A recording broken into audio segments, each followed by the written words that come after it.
Good afternoon, everybody, and welcome to this edition of our weekly Broker Moves Review for the week ending 19th of March. Yes, it's Monday, 22nd, of course. We didn't quite get this one out on time on Friday, so we're doing it today. The information is still as relevant as it was on Friday, of course. The Think Markets difference is substantial. $8 flat rate trades, your own holder identification number, unlimited phone support, and of course, no hidden platform fees or subscription fees. 4 fantastic reasons to make sure your next ASX share trade is with Think Markets.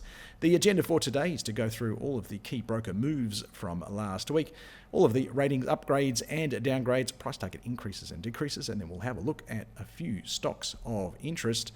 We'll kick off with the upgrades. Now, each broker has a recommendation for their clients, so something along the lines of buy, hold or sell. There are a couple of tricky little ones in between and outside of sometimes, but generally what they think their clients should do with the stock over the next sort of 12 months or so. They also have a 12 to sort of 18-month price target as well, and that's based upon their valuation for the company. So let's have a look at a few examples on screen. We'll kick off with Clover Corporation. UBS has upgraded their rating from neutral to buy, so that's a positive step. They've decreased their price target, however, from $2.10 to $2. Now, in terms of percentage terms, that's a 4.8% decrease in their target price, but I do note that that price of $2 is about 14.3% higher than the current share price, which is around about $1.75. So you can sort of consider that's the upside that the broker thinks you'll get from buying the stock right now.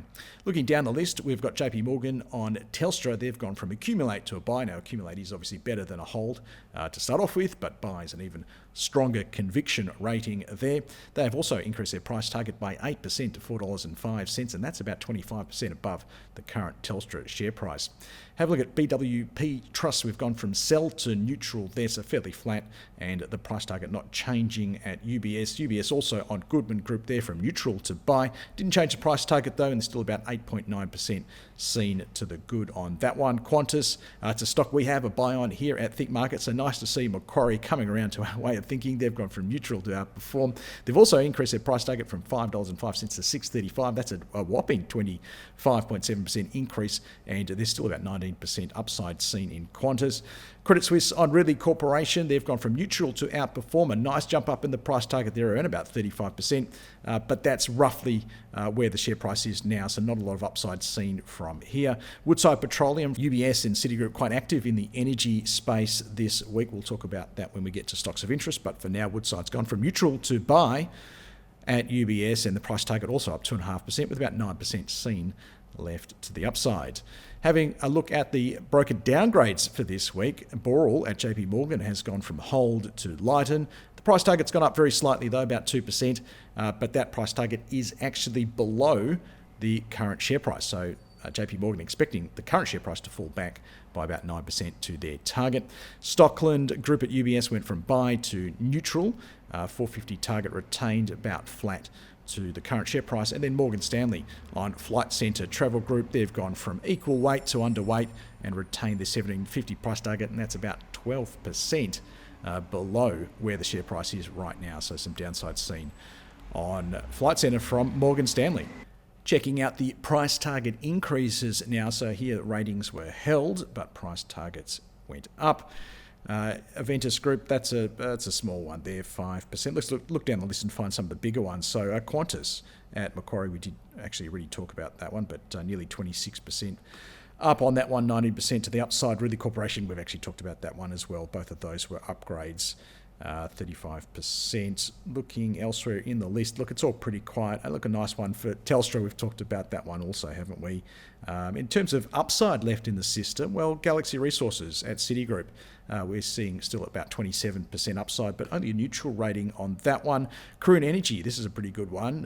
6% increase just last week, but still 38% to the upside seen and an outperform at Macquarie. Nice on Metcash, look, 17% and a buy there at Citigroup.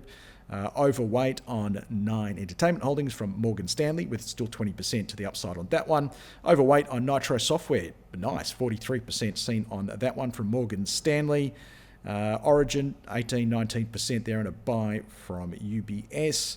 And looking down the list, we've got a what looks like a typo there, doesn't it? Senex Energy, minus 84.8%. It's not a typo, it's a bit more of a quirk. So they started trading today on a consolidated basis. So consolidation is where a company has lots of shares. They basically cancel a bunch of those shares, and then the price of the share is adjusted upwards by the ratio that they decrease the shares by. If that makes any sense at all, let's use some numbers here. So, for example, on Friday, Senex Energy closed at 36 cents. They had an 8-for-1 consolidation, which means you literally just times this by 8, and you get $2.88, which is now the new official closing price for Friday, and then the stock starts trading from there on an ex-consolidation basis. As a shareholder, for example, if you had 800 shares, you now have 100 shares, but the share price is times by 8. So what does it mean for Senex Energy? Well, shouldn't have put the calculator away there, sorry. 44 times 8 gives us a price target of $3.52 now from, that is Citigroup on Senex, and they have a buy on the stock. Looking at the final price target increases here, a couple again from Citigroup and UBS, small ones, a little bit of upside there seen from each, neutral from Citigroup and a buy from UBS. Price target decreases, not so lucky. Well, probably the biggest one there is Southern Cross Media, down 19.2% from Macquarie, but a little bit of upside still seen on that, a neutral rating. And I wouldn't get too concerned about any of those there, because whilst the price targets have come down, there's generally a little bit of upside still seen in those from the brokers. Having a look to the stocks of interest today, and it's all about the energy sector, because we had Citigroup and UBS come out and upgrade their price target assumptions for crude oil from Citigroup and then Brent crude from UBS.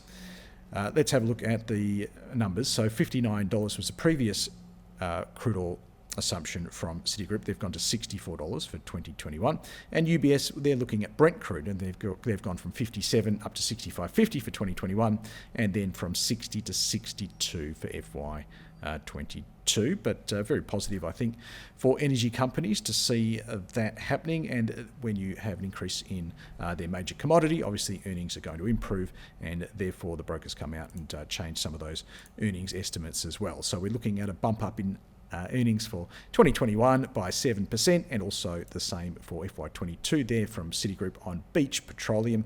On Origin Energy, UBS raised their price target by about 10 cents, retained their buy rating, and increased their forecast earnings by 5% in 2021 and 26% in 2022. On Oilsearch, Citigroup said it is their top sector pick. They said we should see earnings increase by about 23%.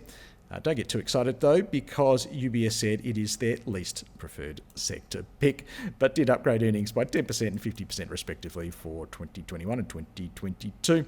On Santos, a neutral rating retained, but Citigroup did say it's their top large cap sector pick. Slight bump up in the share price. UBS said that they like it. It's still a buy for them. They've increased the price target by about 30 cents, and they say it is their top sector pick. Senex Energy, we just discussed that one, so that became $3.52 on the new price target.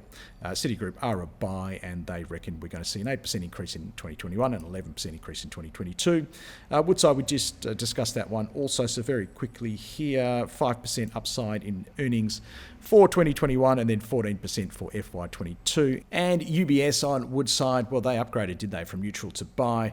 Price target from 26.05 to 26.70. They said that the energy price rises have de-risked the earnings outlook for the company and has improved the company's valuation also, so quite positive there for Woodside. Over on the right-hand side, we've got the data for Santos. I know it's hidden under the picture there, but it is Santos.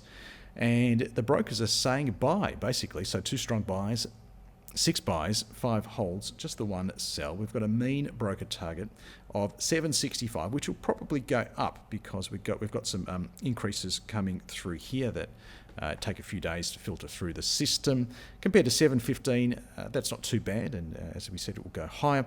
Looking at the fundamentals of the company, they're not too bad either. At 14.72, the PE is certainly not outrageous, and it's going to fall to 13.8 in FY22 because there's some growth coming through the business. We can see that with the PEG of 0.23 If you want to know more about PG, how it works, there is a webinar recording on the website. Just head to the market news section where you found this article and search for how to value a company, and it'll explain, amongst other fundamental measures, how to use the PEG, but basically anything less than 1 is considered to be a good value, and we certainly have that on Santos.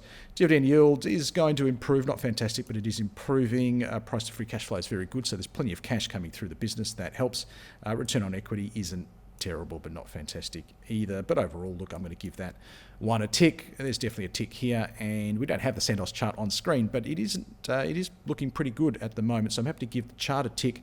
The energy sector chart's just a bit softer at the moment, but is holding support, and that is the support from this long-term downtrend zone. It offers dynamic support. It offers resistance when the price is beneath it, and then it tends to offer support when the price is above it, and that's where we are right now. So look, fairly constructive, not shooting the lights out, but certainly enough there to hang on to your energy stocks at this stage. Look, if we started to break below this level, then I would be a little bit more concerned, and I'm sure I'll pop up somewhere in our market updates to let you know what's going on there. For now, though, that's it for today. You can find all of those updates in the market news section of the website. You can follow me if you like, all the Think Markets handles on Twitter. Also head to the website and check out the webinars page where you can register for our weekly webinars. We've got how to create an investing plan coming up on Wednesday, absolutely essential for any investors or traders out there, how to set yourself up for your trading. Then we'll have next Wednesday, Ask the Experts, where you get to bring your portfolio to the table and ask me about stocks you're interested in. And then on the 7th of April, we're going to have our 3 ASX turnaround stocks. The disclaimer before I leave you says that everything we've discussed today is general in nature. We are a regulated Australian broker, and we do have some products that could see you lose more than your deposits.